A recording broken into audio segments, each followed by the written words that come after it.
Fala, meu povo, tudo bem com vocês? Mais uma semana, nossa terceira semana sobre introdução, quarta semana de aula, não é? Mas a terceira semana em que estamos trabalhando com a introdução do texto. E hoje nós vamos encerrar, então, esse parágrafo inicial do seu texto dissertativo argumentativo, ok? Na aula de hoje, eu vou te apresentar 4 técnicas de contextualização para você somar as outras 5 que você já aprendeu. E aí ficar com um repertório, então, bastante variado de formas sobre como começar o seu texto, ok? Hoje nós veremos técnicas de definição, enumeração, analogia e narração, algumas possibilidades também para poder você começar o seu texto. Mas chamo logo sua atenção para o seguinte aspecto, ó, as 4 técnicas que você vai aprender hoje, narração, analogia, enumeração e definição, são técnicas que não são muito utilizadas assim por textos nota 1000, ok? Justamente por serem técnicas interessantes,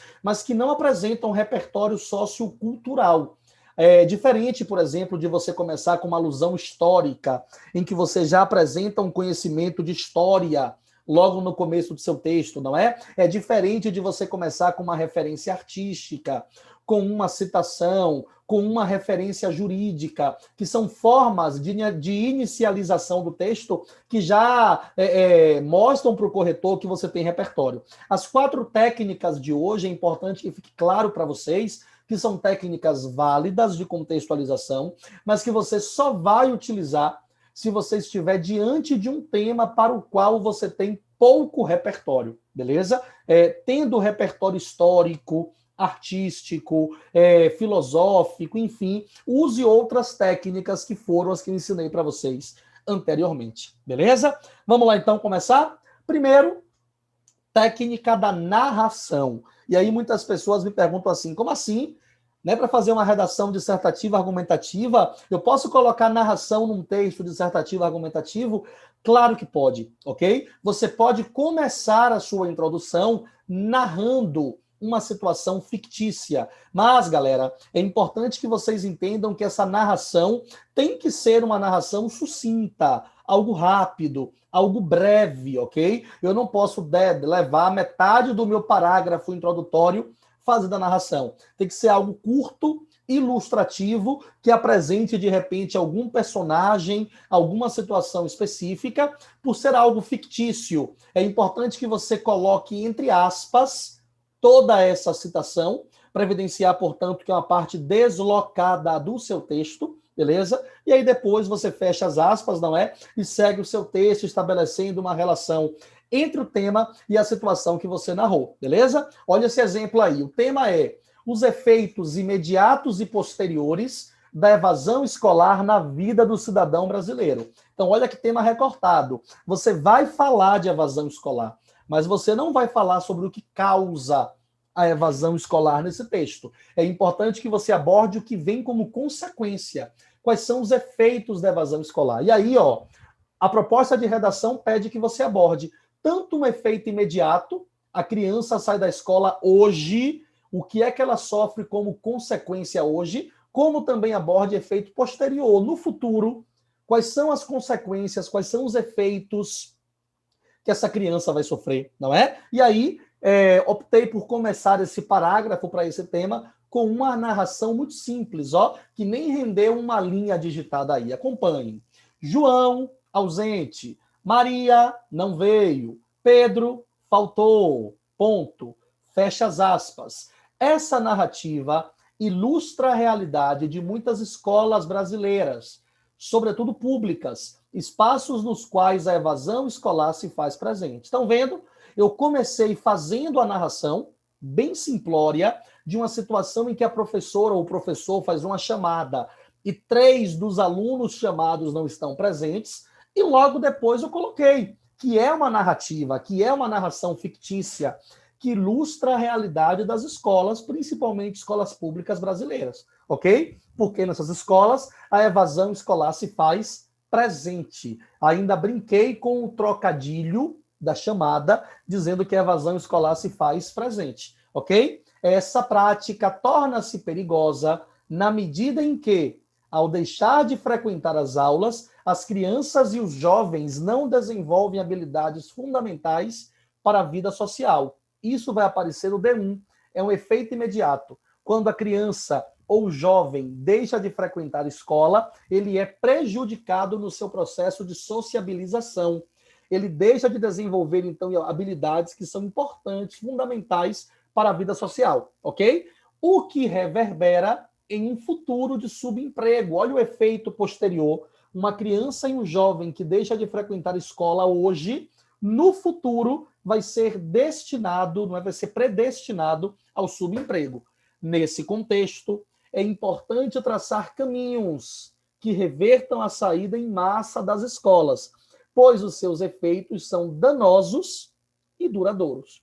Então, nós temos aí uma introdução simplória, uma introdução que não apresenta repertório, não é? Por quê? Porque a técnica utilizada é uma técnica de uma narração, beleza? Então, repito, é uma técnica plausível, é uma técnica aceitável, você não perde ponto por isso. Mas é interessante que você se esforce para já começar com uma alusão histórica, já começar com uma referência artística, com um link jurídico. Isso dá um peso maior para o seu texto. Belezinha? Tranquilo, gente? Narração simples, curta, narração entre aspas e narração retomada logo em seguida. Essa narrativa ilustra, para que você possa então mostrar para o corretor que você sabe que isso é uma narração, ok? E que você trouxe apenas para poder contextualizar o seu tema. Combinado? Segunda técnica de hoje, técnica muito boa também, é a da enumeração. Algumas pessoas chamam de sequência, não é técnica de sequência, técnica de enumeração ou técnica de flashback, não é? Dá no mesmo. O que é isso? Essa técnica consiste no uso, em você elencar 3 palavras que remetam ao tema, ou 3 frases nominais, ou seja, sem verbo, que remetam ao tema, ou 3 frases verbais que remetam ao tema, enfim, escolher 3 elementos que fazem referência direta ao tema e começar o seu texto disparando, enumerando esses 3 elementos que mantêm relação direta com o tema.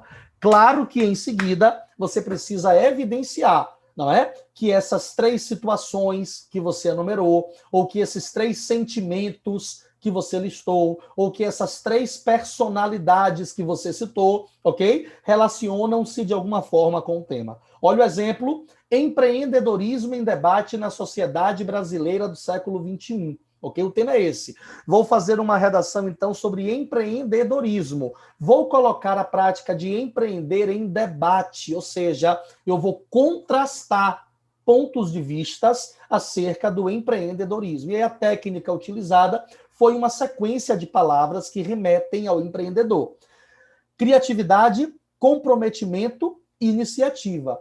Essas são virtudes esperadas de uma pessoa que deseja conduzir um novo negócio com o objetivo de mudar de vida.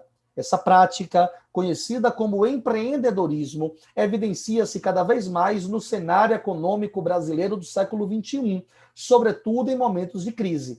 A grande questão, porém, é que, se por um lado, D1, empreender permite ao cidadão trabalhar com aquilo de que se gosta, por outro, implica uma responsabilidade própria de quem gere a vida financeira de empregados que dependem do sucesso do negócio. Então, eu tenho aí 2 pontos de vista opostos em relação ao empreendedorismo. No D1, eu vou abordar um ponto positivo do empreender. O empreendedor passa a trabalhar com aquilo de que ele gosta.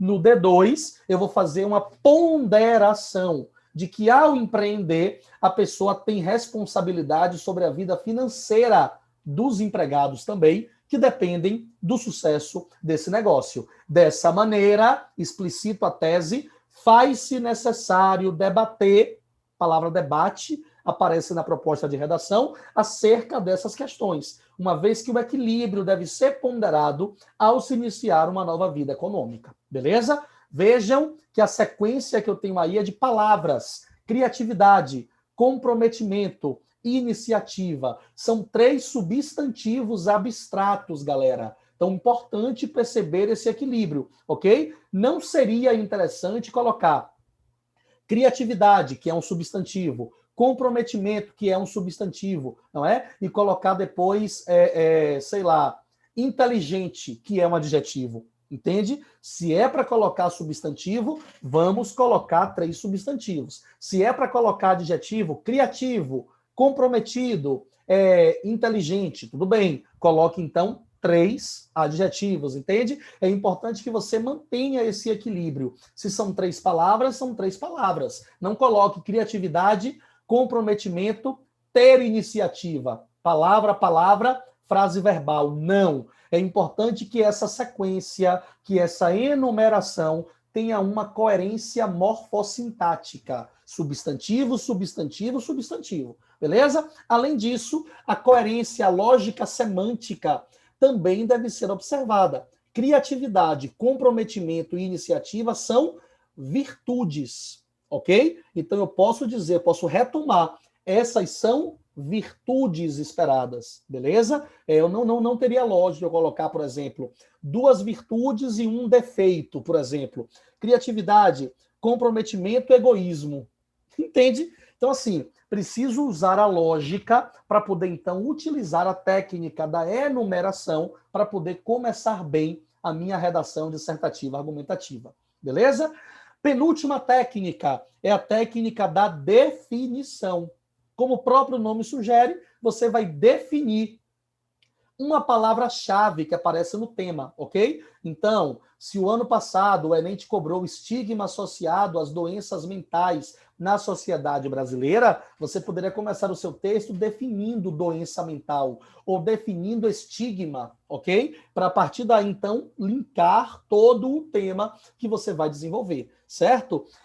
A princípio, é recomendável que, se você usar essa técnica, você defina um dos elementos temáticos. Mas você pode também utilizar essa técnica e definir uma palavra qualquer. De repente, você guarda com você, no seu arquivo aí de redação, no seu material de redação, definição de palavras-chave, como respeito, preconceito, tolerância, entende? E você guarda, memoriza, de repente, essas definições que vocês podem linkar com os mais variados temas, ok? Olha esse tema, a banalização da violência obstétrica no Brasil contemporâneo. Então, nós temos aí palavras fortes. Banalização é uma palavra que você pode definir, violência obstétrica é um outro termo que você pode definir para poder começar esse texto, ok? Entende-se por violência obstétrica o ato de agredir física ou psicologicamente uma mulher antes, durante ou depois do parto. Então, eu comecei definindo a violência obstétrica, simples assim. Essa prática, embora monstruosa, é banalizada na realidade brasileira contemporânea, seja pela objetificação equivocada ao corpo feminino, D1, seja devido à falta de preparo de muitos profissionais de saúde que se dedicam à obstetrícia, D2. Então, eu tenho aí os 2 elementos que vão aparecer como responsáveis pela banalização da violência obstétrica no Brasil. No D1, as mulheres são violentadas quando estão em trabalho de parto, devido a uma visão equivocada de que o corpo da mulher é um objeto. Ele pode ser, portanto, agredido, já que é um objeto aquilo ali, uma crença equivocada. E no D2, a violência obstétrica se banaliza porque muitos profissionais de saúde que se dedicam à obstetrícia não estão preparados para lidar com essa situação, ok? Diante disso, é crucial rever as formas de maltrato a parturiente, visto que a alegria do nascimento de uma criança não pode ser ofuscada pela dor. É a minha defesa ao longo desse texto, beleza? Não sou favorável a se banalizar violência obstétrica. Evidencio isso desde a finalização da minha introdução, beleza? Então, define-se violência obstétrica, atribuem-se os motivos pelos quais essa prática se tornou banal na sociedade e eu fecho aí, ó, evidenciando então a minha tese. Combinado?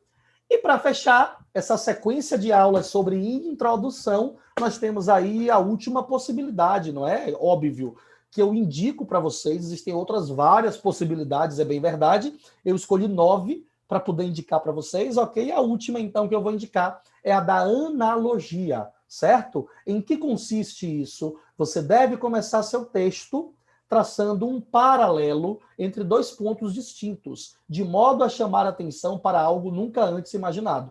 Olha que interessante. Você pode traçar um aspecto da realidade à fantasia, relacionar então o aspecto real à fantasia, não é? Sem se esquecer de, em seguida, voltar para o mundo real para poder continuar o seu texto. Então, analogia está associada à comparação, ao estabelecimento de relação entre dois pontos normalmente conflitantes, ok? A persistência dos maus tratos aos animais na sociedade brasileira. O tema é esse. Olha aí, se hoje, em pleno século XXI, ocorresse um dilúvio, poucos seriam os Noés que se preocupariam em construir uma grande arca para salvar os animais. Gente, eu fiz uma referência bíblica, ok? De um livro metaforizado, como nós sabemos, para poder estabelecer uma relação com os maus tratos aos animais na sociedade brasileira contemporânea. Entende? Então, isso é uma analogia. Eu estou, de forma análoga, realizando, né, um paralelo entre a realidade de maus tratos hoje e a realidade de acolhimento de Noé quando houve o suposto dilúvio narrado na Bíblia, ok? Isso porque, na sociedade contemporânea, é triste ver como esses seres indefesos são persistentemente maltratados, seja por meio da espetacularização. Então, no D1, eu vou dizer que os maus tratos aos animais persistem por conta da espetacularização, a exemplo de brigas de galo, não é? Enfim, brigas de cachorro também que existe. O que mais? Arte circense, que muitas vezes explora o animal. Então, seja por meio da espetacularização, seja pelo tráfico intenso de espécies raras. Eu coloquei, então, aí, duas situações que corroboram a persistência dos maus tratos aos animais na sociedade contemporânea. Nesse contexto, é crucial que caminhos sejam determinados para combater os maus tratos dos animais, posto que são seres que merecem carinho e atenção dos humanos. Ponto. Então vejam que em azulzinho aí eu evidenciei para vocês uma analogia entre a realidade do século XXI de maus tratos aos animais em contrastes àquela vista por Noé no dilúvio, no relato bíblico. Beleza? Então é isso, galera. Eu espero que depois dessa sequência de 3 aulas, vocês tenham de fato, né, se apropriado de como construir uma boa introdução, saindo do lugar comum, de pegar o tema e dizer que o tema é um problema na sociedade. Isso não. Eu quero que você se valha de uma analogia como essa, de uma referência artística, de uma alusão histórica, de uma definição, de uma enumeração, de um link jurídico, de uma citação ou de outras formas que eu apresentei para vocês aqui, para que você comece o texto contextualizando o tema de uma forma bem convidativa ao corretor. Combinado? Forte abraço e até a próxima semana com mais uma aula.